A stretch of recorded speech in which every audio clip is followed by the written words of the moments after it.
The Dove and the Ant. In a quiet corner of a forest, where sunlight dappled the earth through a canopy of leaves, a tiny ant scurried along the bank of a sluggish stream. She was a worker, small even among her kind, with legs like threads and eyes that glinted with stubborn purpose. Her colony thrived in a mound nearby, a bustling city of tunnels and chambers, and she spent her days hauling crumbs twice her size to feed her kin. The stream was her daily crossing, a trickle she navigated with ease, balancing on pebbles or blades of grass. Above her, perched on a low branch, a dove watched with soft gray eyes.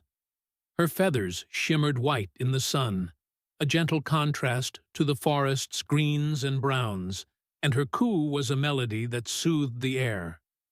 The peace broke one afternoon when the sky darkened without warning. Clouds rolled in, heavy and bruised, and rain began to fall. First a patter, then a roar. The stream swelled, its lazy ripples turning to a churning flood. The ant, midway across a pebble path, froze as water surged around her, tugging at her legs. She scrambled for higher ground, but the current was relentless, sweeping her tiny body into its grip. "Help!"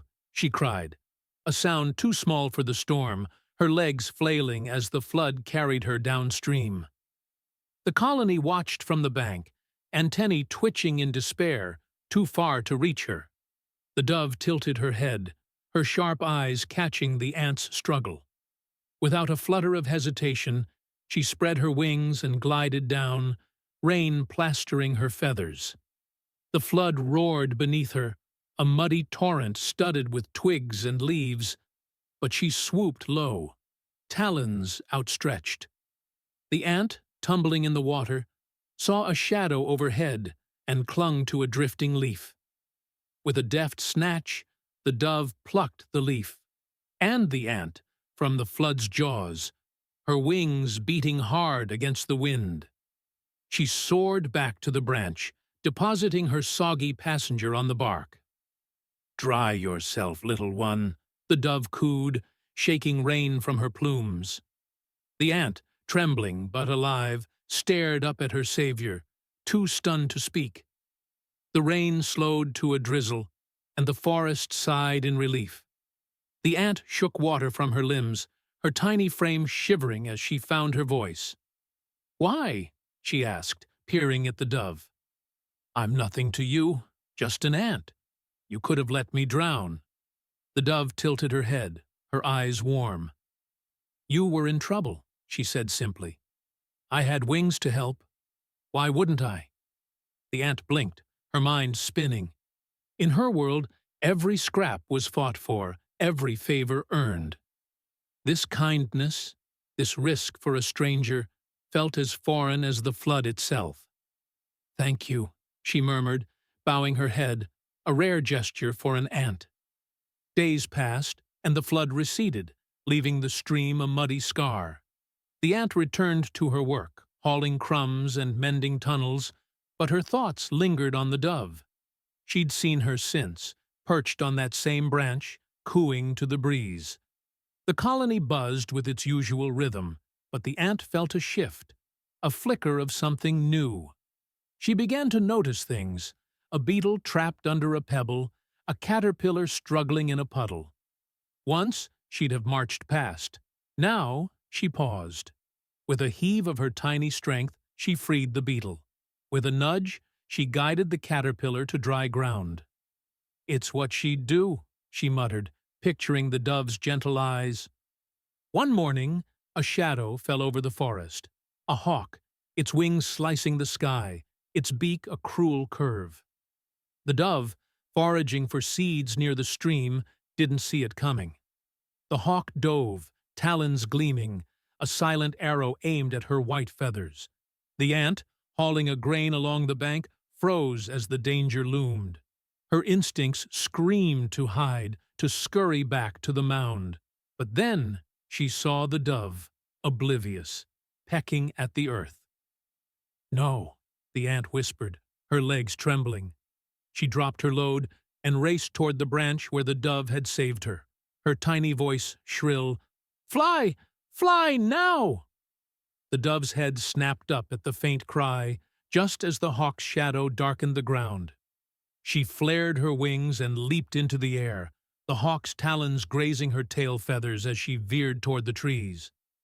The predator screeched in frustration, banking away to hunt elsewhere. The dove landed on her branch, chest heaving, and looked down to see the ant waving her antennae frantically from below. "You warned me," the dove called, her voice a mix of awe and gratitude. The ant scurried up the trunk, breathless. "You saved me once," she said. "I couldn't let you die." The dove fluffed her feathers, settling beside the ant on the branch. "You're small," she said, "but your heart's big enough to match mine." The ant twitched her antennae, a faint pride warming her. "I learned from you," she replied. "Helping, it's not about size or strength. It's about doing it when you can." The dove cooed, a soft laugh. "Then we've taught each other something."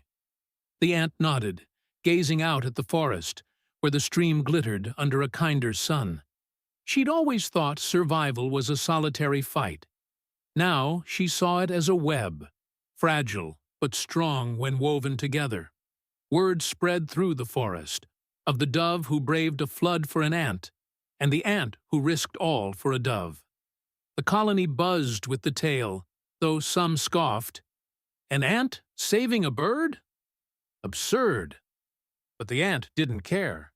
She kept her quiet habit, freeing a trapped worm here, nudging a lost beetle there, each act a ripple from that rainy day.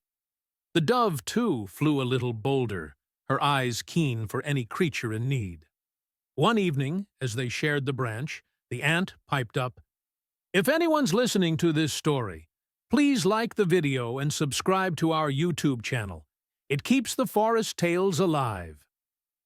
The dove blinked, amused, but didn't argue. Under a sky streaked with gold, the forest thrived, its small and mighty bound by an unspoken pact. The dove soared above, her white wings a beacon, while the ant marched below, her tiny steps a testament to a lesson learned. Help given freely returns in ways unseen. The stream flowed gently now, a mirror to their bond, and the hawk circled far away, wary of a place where even the smallest could turn the tide.